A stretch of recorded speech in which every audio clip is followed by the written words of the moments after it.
Hello and welcome. I call the channel the Jungle Nook, and this is a channel update. I have several different things that I need to talk with you about to let you know what's going on here and what I've got to start doing. Um, I am currently experiencing a really major infestation of several different types of insects and maybe even a fungus on pretty much all my plants. Most of my plants are experiencing multiple problems with pests. Um, so I was getting ready to start a whole series on potting soil and how to make your own very cheap and it's an effective potting soil mix too. And I'm still going to make that video. It's going to be kind of a long video, but I was also going to break that video up into segments. So it was going to be a series. The big thing that I wanted to get out there in that series, which I will still make, is how to make a cheap, inexpensive potting mix that is easy to maintain. And basically, really, it's just peat moss or cocoa coir with about around 30% perlite. Buy those two products in bulk so they're very cheap as opposed to like a bag of Miracle-Gro potting mix. It's very cheap to make your own potting mix that way. And I've never come across, even though I've used many great potting mixes that I get out of a bag, never come across one that uses an adequate amount of perlite. If you use the adequate amount of perlite, you can water your plants frequently without having to worry much about root rot. Also, by using those products, peat moss or cocoa coir, they don't break down and release nutrients really. You can't, you're going to have to add nutrients, but that's great in our potted plants because all you have to do is buy an all-purpose fertilizer with the primary nutrients being at a 3:1:2 ratio. Those are the three numbers you see on fertilizers: the nitrogen, phosphorus, and potassium. Plants do not use those nutrients in a balanced amount, so you do not want to use like a 5:5:5 or a 10:10:10. Whatever that second number is, you want that first number, the nitrogen, to be 3 times as much as the second number, and the last number to be somewhere in between those two. In an all-purpose fertilizer, you'll get all of your secondary nutrients and your trace elements. Secondary nutrients, there's a lot more of them, but the plant uses a lot less of them. So there's not much of the secondary nutrients in there, and even less of the trace elements. But you will have plenty of those secondary and trace elements in an all-purpose fertilizer. Don't really try to figure out how much of these nutrients the plant's going to need because it constantly varies depending on what types of functions the plant's going through at any given time. It uses nutrients to regulate its hormones, produce pheromones, it needs nutrients for not only its immune system, but the immune system will identify what kind of compounds and chemicals the plant needs to produce, as far as things like maybe caffeine and nicotine, which plants will produce them to fight pests, to grow new leaves, grow roots, repair damaged tissue. Just every function of the plant will be requiring nutrients to engage in those functions, so it's always fluctuating. An all-purpose fertilizer is great because you're always going to have everything that you need. And you don't have to worry about those secondary or trace elements having too many in the pot, because the all-purpose fertilizers, they're not going to really have huge amounts of them.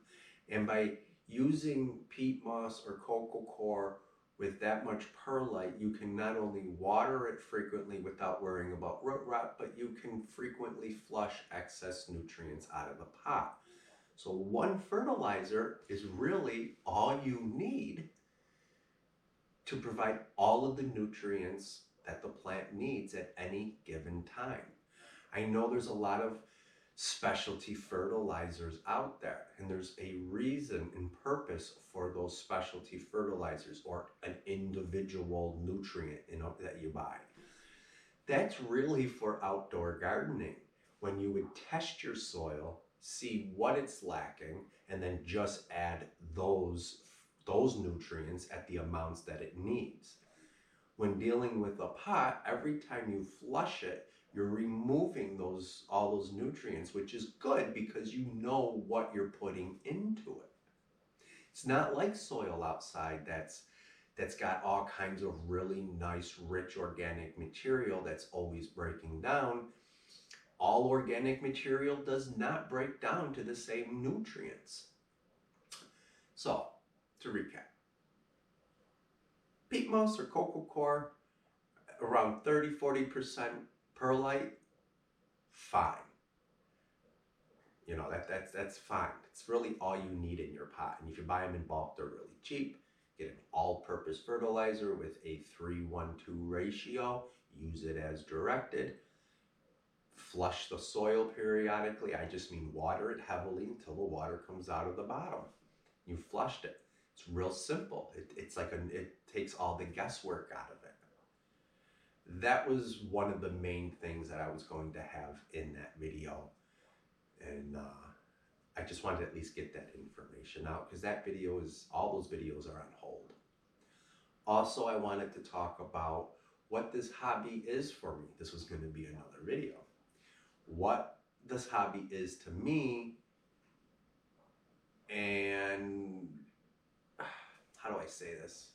Well, here's the thing.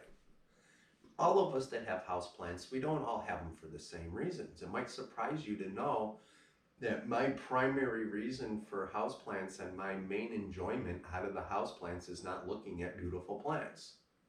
Yeah, I like it, but I'm growing them specifically to grow them. I wanted to grow houseplants that get fenestrations, that I can get, good fenestrations. I wanted to grow houseplants that are variegated and really get that variegation to pop. Fenestrations are the holes and slits in leaves. Variegated foliage, as you probably are well aware, is the coloring, when you have more than one color in the leaf. Usually it's a green. You need the green for the photosynthesis, but they come in, well, here's a good example. They come with white variegation, creams, yellows, even reds and pinks. And I also wanted to see if I could just buy one mother plant, a small one, grow it, and propagate it, which I did, which is why so many of my plants are actually the same. They're actually the same plant because they were from propagations. I'm doing this to see if I can grow healthy plants and to watch them grow, not so much just to have a pretty plant, if that makes any sense to you. Wanted to experiment too with different types of propagation, which works better, which is faster, which gives the best results. I've been experimenting with soils, with lighting, humidity, So that's what the hobby is for me.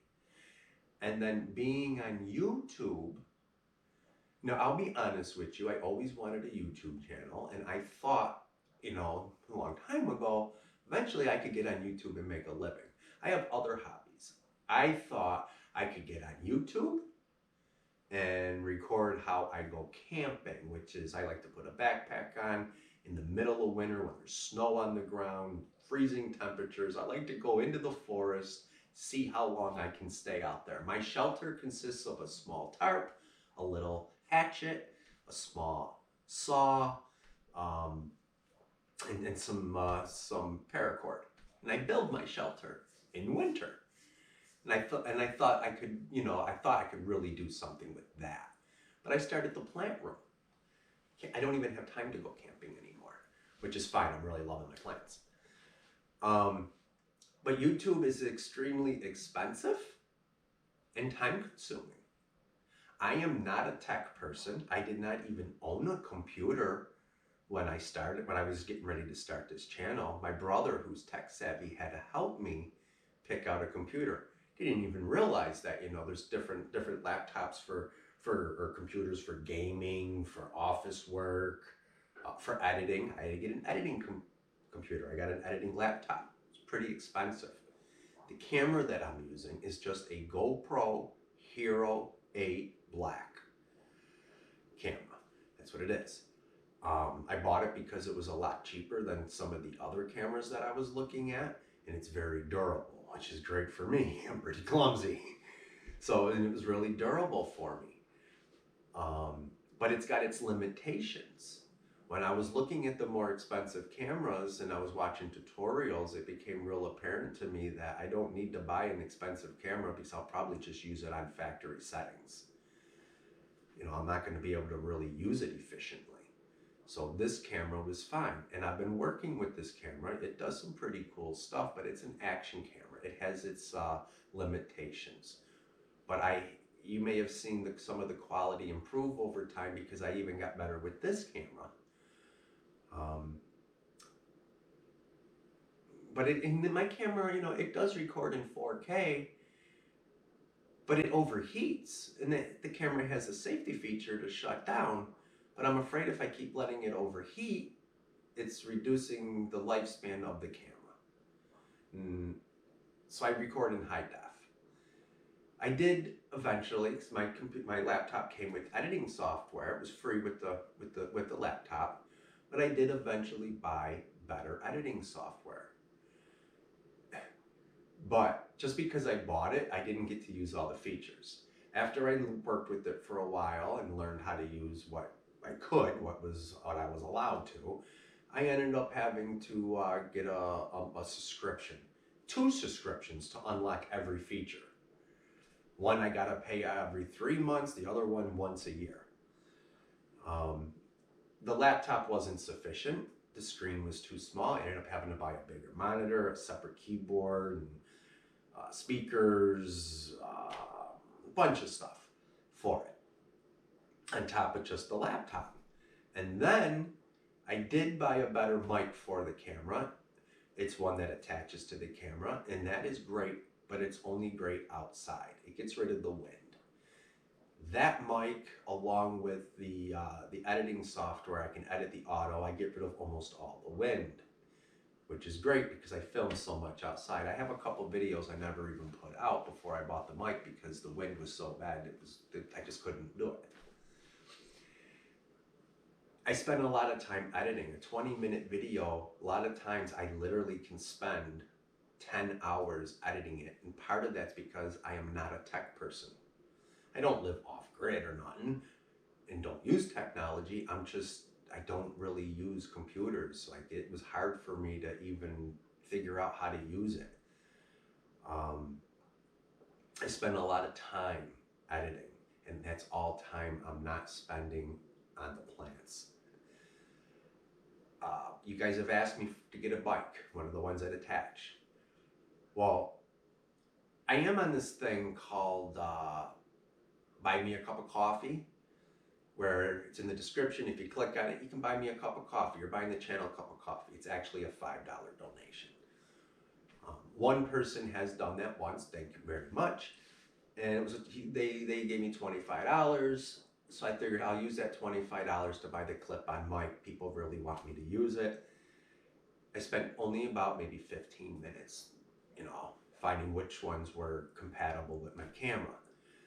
And then I went on YouTube and was watching reviews. I spent 2 hours doing that. And the conclusion was, because they're even showing the difference, these cheap mics, I was only going to spend $25 because that's what was given to me. And everything that I get, either from being monetized or if I do get a donation, I put it right back in. I put so much more in of my own money than what I get from YouTube. But anyway, I spent over 2 hours looking up mics and came to the conclusion, I don't want any of them. They're all great as I'm walking around the house or whatever and filming in the camera stationary, that the tone of my voice isn't going up and down, but it really didn't improve the sound quality. And if I get a mic, I want a mic that when I use it, the sound is better than what it is now after I edit the sound, because then hopefully I don't have to do as much editing. But I'm not a tech person. I just spent 2 hours on that alone, and I don't even know what to order.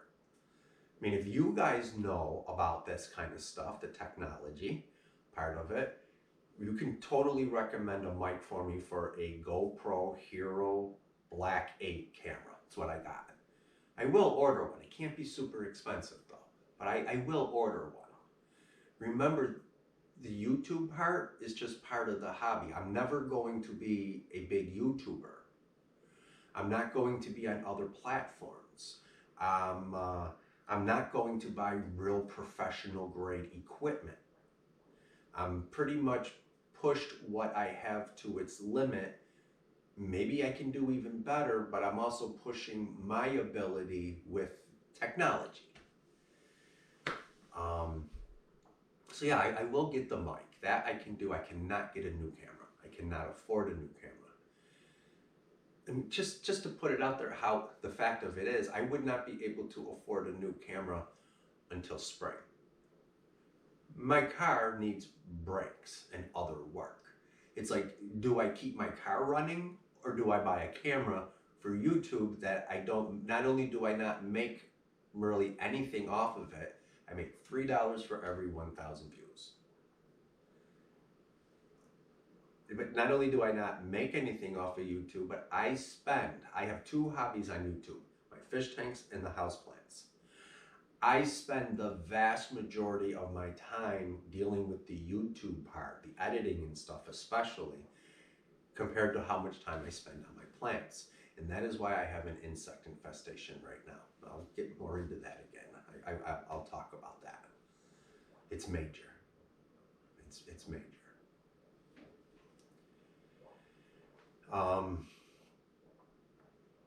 Just another example. This is all wasted time so far that I spent. I'm only talking about a couple hours on looking up the mic, and no results. Don't know what to order. I had a couple people ask me in India and in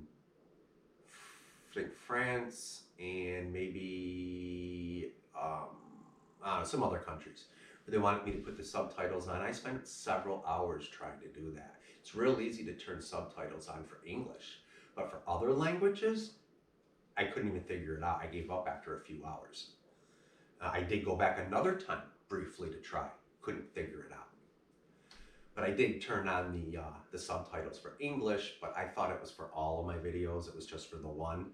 And now I had some people asking. Well, I definitely had one lady ask me to turn on the subtitles. And I know she's a longtime subscriber and viewer. She leaves comments, nice comments and everything. And is like, yeah, I am on YouTube. I feel it's my responsibility to keep improving the video, the audio, and just every aspect of this. And here's what happened. It's just one click to turn it on. But when I turned it on, all the text comes up. And I was like, whoa, why is so many things got a red line under it? Like, because it translates it for you. I thought it's that simple. Every time I said the word I and or the, it duplicated it. Almost every time. And I even went back and watched on the video. I wasn't saying it twice. I don't know why it popped up twice. But on top of that, every word that I mispronunciate comes up exactly how I pronunciate it. And then I have to go back through. And they're all underlined for me too, which was great. Because it's not a real word, but it still spelled it out as best it could. I have to go through and change that. Every time I say water, foliage, vermiculite, there's so many words that I mispronunciate, and I had to change all of them, but it wasn't too hard because they were all underlined. Worked on it for a half hour before work when I normally would be looking at my plants, watering them, looking at them, checking them for insects and things. But I spent that half hour doing that. I sent her out a text. Yeah, I started it. It's turned on. after work, I'm going to finish it. I'll go through it again. After work, I come back to finish it. My wife's going to be here in about 45 minutes to pick me up to go shopping. I'm just going to work on it for a little bit. But when I went back to make adjustments, everything went back to original. I had to first go through real quick, change everything in there that was underlined in red. And then I'm reading through it, finding other problems. Some words that I said, it just put a totally different word in. Like, I forget. If you go on my last video though, you'll see that, I mean, it doesn't even really make much sense. The first time it would have made no sense. So now I've already spent almost an hour and a half working on these subtitles. And it's not perfect yet. In order for me to make it perfect, I got to start all over from the beginning again. This is all time that I'm not working with my plants. So I just need you to keep in mind that I am using YouTube to share with friends and family who maybe live far away, out of state, to show them what I'm doing here. And it's also documenting everything that I'm doing so that years from now, I can look back and see how everything progressed. As far as all of the plant care videos and stuff, I always knew I was going to do some of them, but I'm putting a lot more effort into that, and I'm going to continue to do it. I just have to find a balance. And I need everybody to be aware that I'm not trying to be a professional YouTuber where I have to have everything perfect. I gotta have professional equipment and stuff and know how to use it and put videos out, regularly, and find new ways to make videos, new types of videos, new topics. So I am doing all that because being on YouTube is actually fun for me. I know how hard it was for me to figure stuff out, and I've figured things out. I've seen, improvements in the channel, and I'm happy with that because I know I really don't have the skills or the resources to be a huge, great YouTuber, but I am surprised for myself how much things have improved. And they'll continue to improve. But the YouTube is also a hobby. And I can't have YouTube, I can't sacrifice my plants and fish tanks and their maintenance and care because I need to get a video out. And I don't have anybody really saying you need more videos. I am hearing get better equipment, get better with the filming, get better with the editing, I'm trying, but that isn't the main goal of the channel. If the sound's a little off or the picture's shaky and it's a plant care video, that's what it's about. It's about the plant care. It's about sharing, what I'm doing. So let's talk about the insect problem. I have been battling spider mites on a couple of plants, and that's where all of my effort has been, is on those plants. I'm trying not to use insecticides.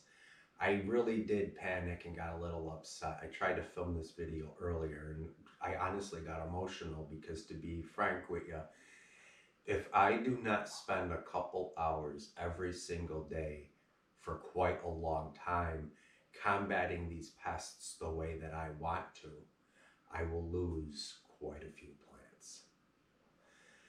I don't even know how destructive fungus gnats are.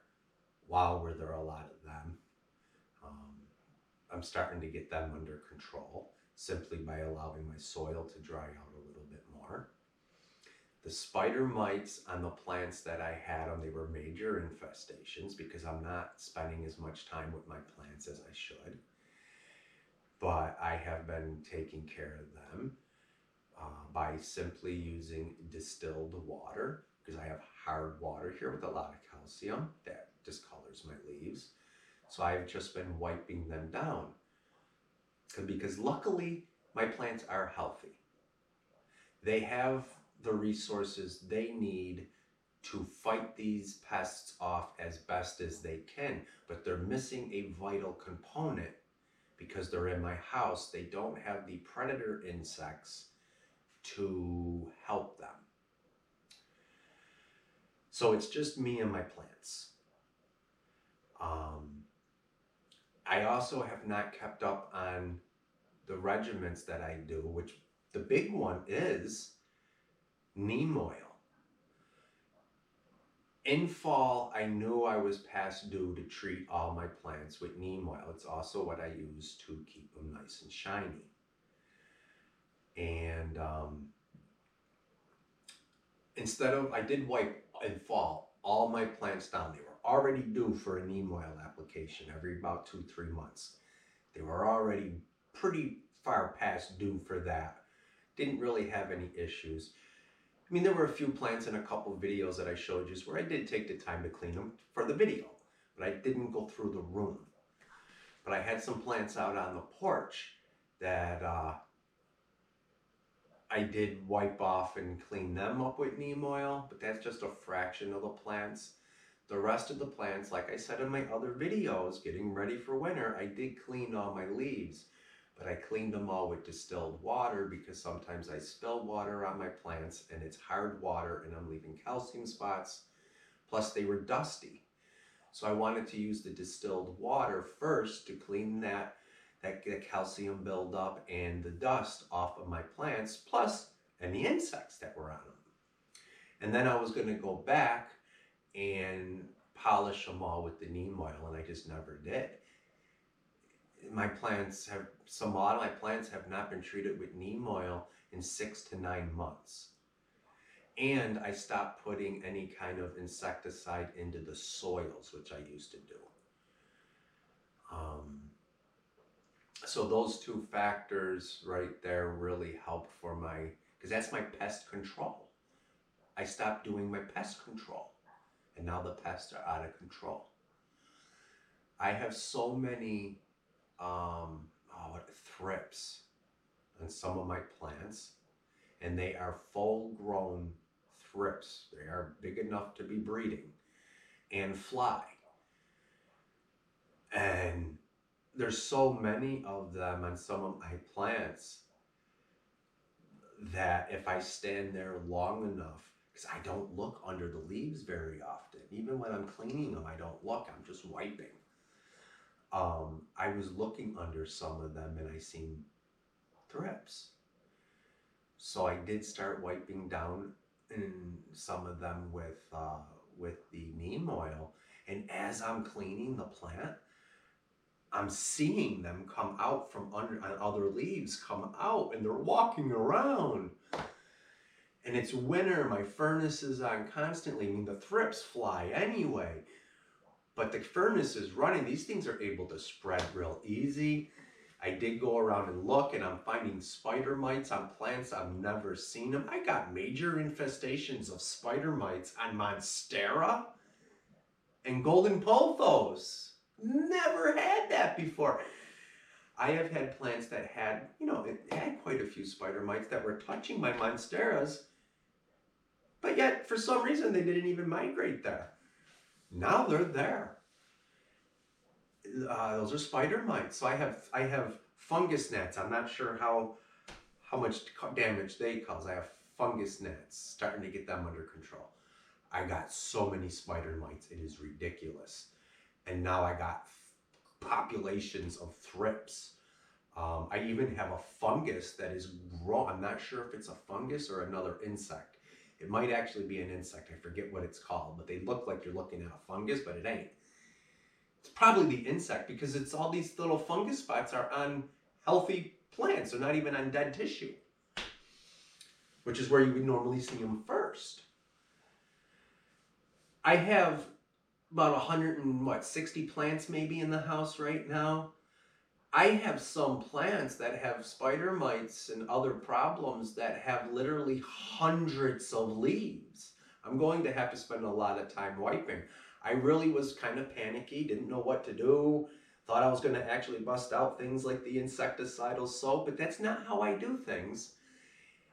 And what I was doing worked for 3 years. Even when I start to notice a problem, I took care of it. And I have said in my videos, don't grab those heavy duty insecticides unless it's a major infestation. Well, I have a major infestation. I'm going to try to deal with it without the major insecticides like insecticidal soap and the stuff I put in the soil. I'm going to go through and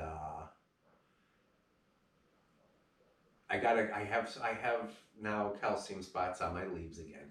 I'm going to go through, wipe them down with distilled water first to remove that, because I don't like using the oil when they're real dusty and got the calcium, because then I'm just moving it around. I want to clean that off first and then treat it with the neem oil. Neem oil is an insecticide, does not do much against the spider mites because they're actually an arachnid, but the oil itself can suffocate the adults and also the eggs.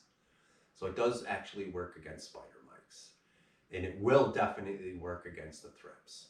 And it's also a fungicide. So if it is a fungus, it will work against that.